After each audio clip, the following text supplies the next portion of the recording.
I made a video yesterday which I thought would generate a bit more controversy than it actually did, where I suggested, not somewhat sort of obliquely, that if you're facing your own murderer and you know that your number is up and you're going to die, it might make more sense for you to feel love.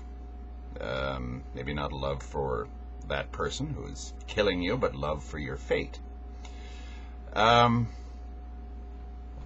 can see how that might fly in the face of a lot of people's view of how things might pan out if they were facing their executioner. I might have a pretty hard time myself feeling love when somebody's thrusting a gun in my face about to pull the trigger. But I'd like to deconstruct that. What exactly would block me if I were to be angry, resistant, or defiant, or to the person that's killing me, or to my fate, to the fate that landed me here? What would you call that? Horror Fati? Hatred of fate? Amicus Fati? Anime Fati? I don't know. Animus Fati? Yeah, amicus is friend. Animus is, Animus Fati, I guess. Hatred of fate. What would cause that? What would cause you to be angry and rageful at that last second, when the wave, the 50-foot wave, is about to hit you right in the face? I would posit the view that it's a human weakness, but it's not a desirable weakness. I would say that it's could be a combination of a number of things why you would be unable to love the situation or feel any love at all when you're in that situation, when your number is up. First of all, it could be pure rage. Okay? Rage is not a good thing to feel. Rage will wreck your life. But rage, why are you angry? What would make you angry? Well, I have the right to not get shot. You do you? That's how you believe the world is, do you? A bit of an is-ought issue there, because we know perfectly well, and we've always known, that innocent people have bad things happen to them all the time. That's the kind of universe we live in. It's not just. Life isn't fair.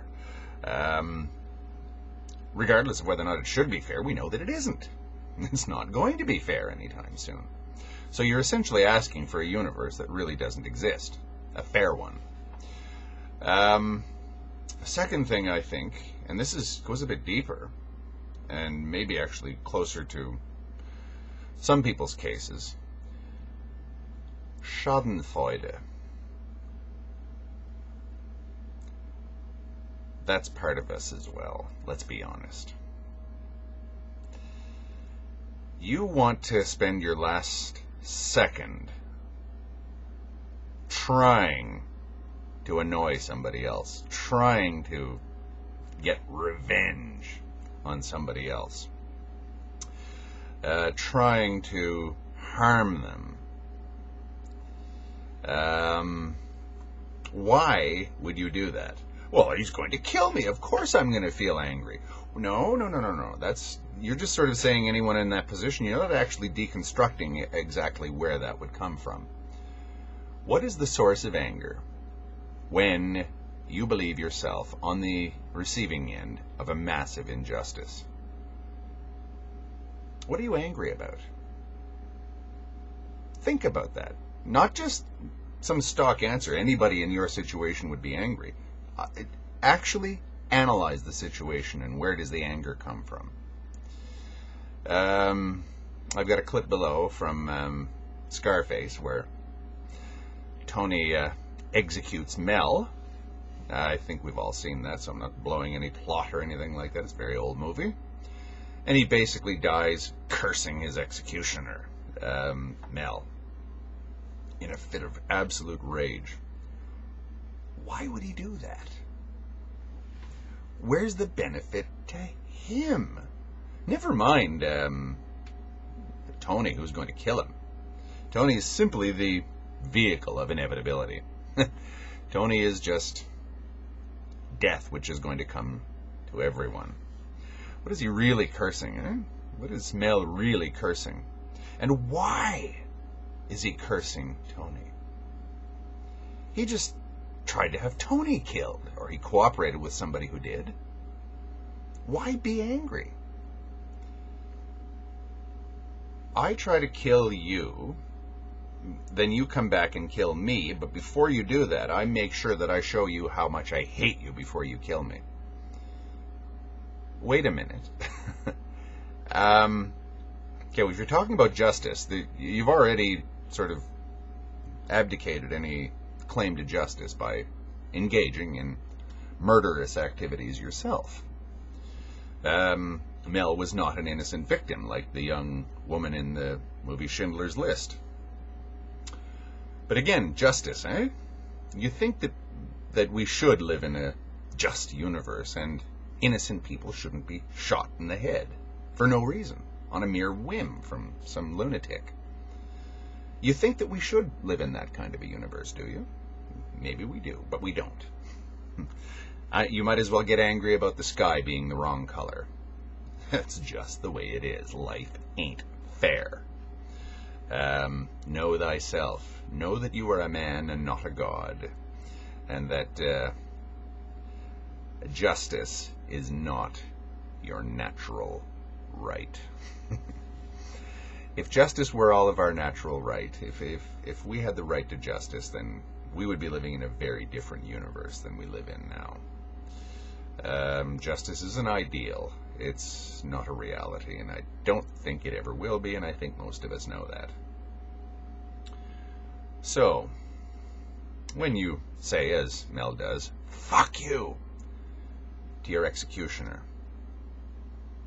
I posit the view that that's a last shot at Schadenfreude. There's that in us. There's that in us that wants to do that wants to harm others. My first exposure to the English gutter press was a bit of an eye-opener. It was in 1991 in the lead-up to the first Gulf War. And I'd never actually seen the British tabloids before. And it kind of amazed me that Canadians generally think English are very highbrow people, highly educated and urbane and sophisticated and this kind of thing. And it comes as a bit of a surprise the first time you see, the Daily Mirror or, Page 3 Girl or something. You go, oh, this is not the way I thought the English were. I thought, you all read the Times and wore bowler hats or some crazy, nobody actually believes that, but, you sort of think that the English are higher brow than Canadians are, whereas the English gutter press makes the Canadian and the American gutter press look pretty tame and pretty, respectful, I guess.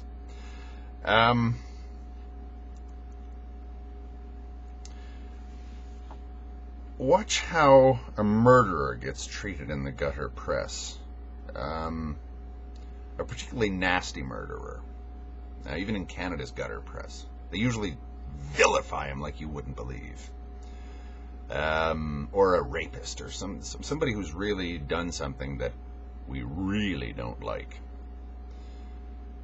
It's a feeding frenzy. You piece of garbage, you scum, you pervert, garbage like you, filth like you. The editorials are full of that kind of thing in the gutter press in Canada, and I presume everywhere else.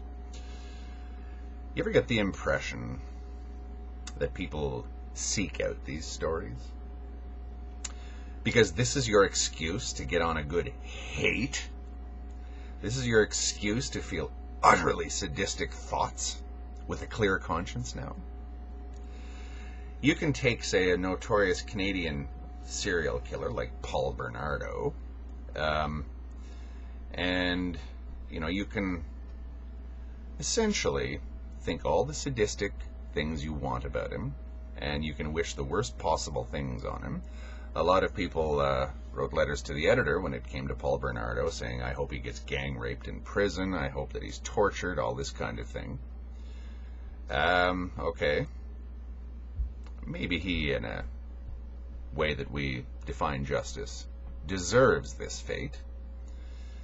But do you ever get the impression sometimes that people are a little bit too enthusiastic about nailing scum like that. I hope that he just suffers for days. Why do you hope he suffers for days? Is it justice? Or is it just he's a legitimate target for your need for Schadenfreude? I think in my experience with the English gutter press when the murder took place, it really tends to go overboard with the denunciation. I think even more so than the Canadian variant. I think I read about it. It might have been the Bulger case or something like this, when something particularly bad happens. People overreact. You think, how can you possibly overreact to a little boy being murdered by two other boys and, this kind of thing? Oh, you can overreact. You can become just as sadistic as the people who killed him. Yeah, but I'm not being sadistic. This person deserves this. Yeah, I know. You get a little rush, though, from thinking those thoughts about killing him or torturing him, the perpetrator of these horrible crimes, eh? You enjoy that, eh? Yeah. You tell yourself that you're just the agent of justice. Part of you enjoys that. And that's the wonderful thing about scapegoating and guilt by, or ethics by denunciation. You denounce somebody because they are fundamentally bad or evil.